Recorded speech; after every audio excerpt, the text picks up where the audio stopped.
Chapter Shia: The Arabian Countries during 1840 to 1870. Arabia after 1840.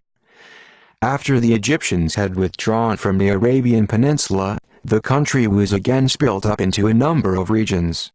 These, however, were not city-states. Such a degree of disunity existed only in Hadramaut and in some parts of the Persian Gulf, but comparatively large feudal formations such as the Hejaz and the Yemen on the Red Sea and Wahhabi Najd, Qasim and Shammar in Inner Arabia and Oman on the Persian Gulf. All these regions, with the exception of Oman and southern Arabia, were formerly under Turkish control. Turkey, however, stationed garrisons only in the chief towns of the Hejaz and the port of Tihama, and the Turkish Pasha's authority was restricted to these towns. Actually, the Arabian feudal estates were independent of the port. In the Hejaz, power belonged to the Meccan sheriffs, as it had been in ancient times. In the Yemen, the Zaydite imams held the reins of power. Turkey's attempt, in 1849, to place the Yemen under her direct control fell through. The Wahhabi state was restored in Najd and embraced almost all Inner Arabia, including Al-Hassa. Only the feudal lords and the merchants of Qasim strove to uphold their independence. Meanwhile, in the north of Najd, the new emirate of Shammar was formed and, gradually gaining strength, began to compete with Najd for hegemony in northern Arabia. Oman was divided into two parts. One came under the control of the Muscat Sayyid Sa'id, 1807–1856, who also retained his hold on a number of islands in the Indian Ocean, Zanzibar and other territories on the coast of Iran and East Africa. The other part, Furushal Oman, was split up into a number of small, pirate sheikdoms. Both parts were under the control of the British resident, and the guns of the British squadron stationed in the area ensured British domination all along the coast. The British resident used force to put down popular uprisings, appointed and dismissed governors, and continued to impose new agreements on the coastal sheikhs. Southern Arabia was a conglomeration of small sultanates and sheikdoms. England possessed the colony of Aden, which was a breeding ground of strife and uprisings in the southern part of the peninsula. Wahhabia Najd. After 20 years of Egyptian rule, the Wahhabis had restored their state in Najd. In 1843, Emir Faisal became the head of state.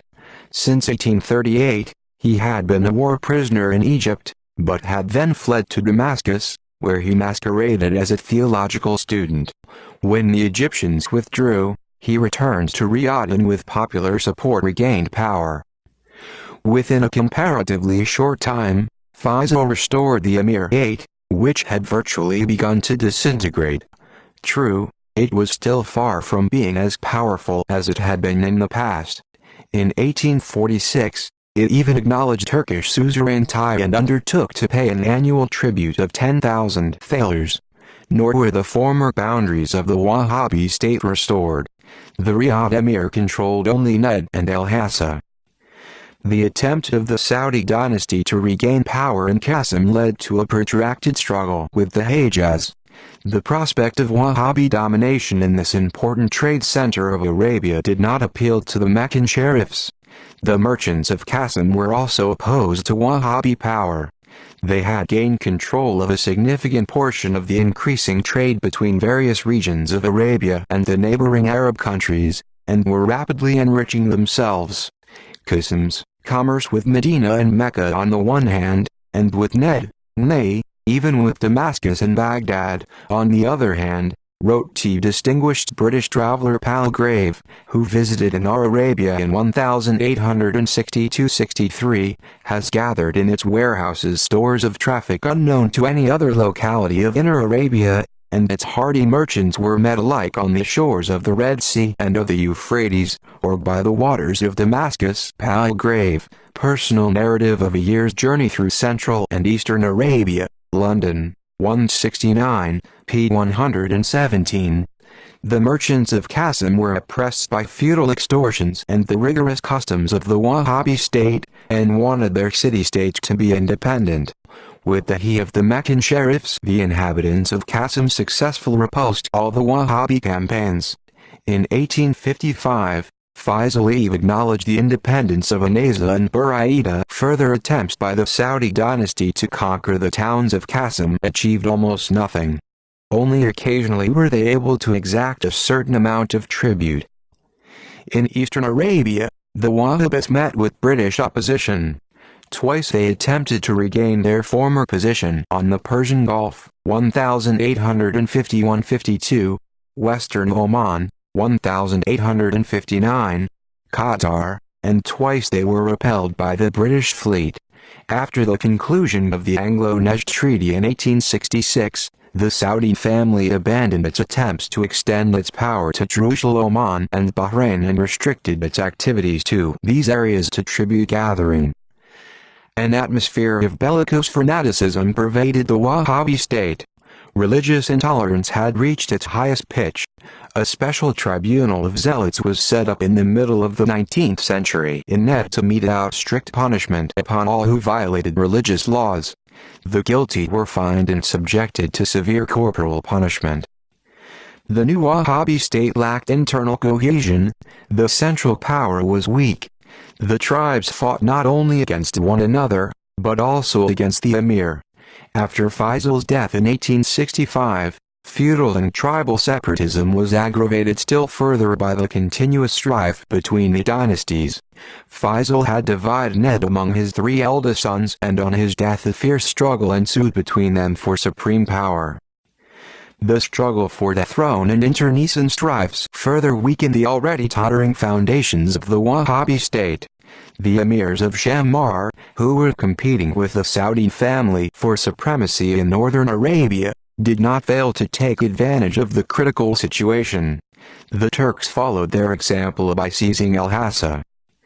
The growth of the Shammarimiraate. The Shammar Emirate acquired a special significance among the Arabian feudal states after the withdrawal of the Egyptians. Hale was its capital. The new Rashid dynasty, which had firmly established itself in the Emirate as far back as the 30s of the 19th century, used Najd's decline to consolidate its power. The Rashids had been the vassals of Najd, but in the middle of the 19th century their dependence became purely nominal. Shammar, like Najd, was a Wahhabi state. But unlike Najd, the rulers of Shammar pursued a policy of religious tolerance. The emirs of Shammar, Abdullah, 1834–47, and especially his son Talal, 1847–68, did much to develop trade and the crafts. Talal built markets and workshops in Hale. He invited merchants and artisans both from the neighboring Arabian regions and from Iraq. He granted them various privileges. Religious tolerance attracted the merchants and pilgrims. Caravans from Iraq changed their usual routes and began passing to Mecca via Hale, steering clear of fanatical Najd. Talal ensured their safety. He completely stamped out highway robbery, subdued the Bedouin tribes and forced them to pay taxes. He also conquered a number of oases, Khaybar, Ja'af and others, removed rebellious feudal lords and everywhere appointed his own governors. The growth of trade and the policy of Emir Talal led to the centralization and strengthening of Shammar. The Riyadh emirs watched with anxiety the growing might of their vassal. In 1868, Talal was summoned to Riyadh, where he was poisoned. His state, however, continued to exist and with the help of the Turks entered the struggle against Riyadh for supremacy in Inner Arabia. British colonies in Arabia, 1840–70. After the withdrawal of the Egyptians from Arabia, the British became the absolute rulers of the Persian Gulf coast and Aden. Apart from Oman, which had lost its independence in 1798, 7 sheikdoms of Trucial Oman and Bahrain had been under British control since 1820. England left power in these tiny states in the hands of the local rulers and restricted herself to establishing what was known as relations of alliance with them. These relations, which tied the sheikhs of Trucial Oman and Bahrain hand and foot, were constantly ratified and renewed. Thus, with each treaty, 1839, 1847, 1853, 1856, on the surface claiming peace and concord, for all time, the rights of the British political resident in Bandar Bushehr, who was the virtual ruler over all these territories, were extended. The local rulers were deprived of the opportunity to pursue an independent foreign policy. England always managed to find an excuse for interfering in the internal affairs of Trucial Oman and Bahrain. The British merchants received various rights and privileges. In 1861, England imposed a new convention on Bahrain, by which she undertook to defend Bahrain from foreign attacks and became entitled to send her troops there whenever she wished.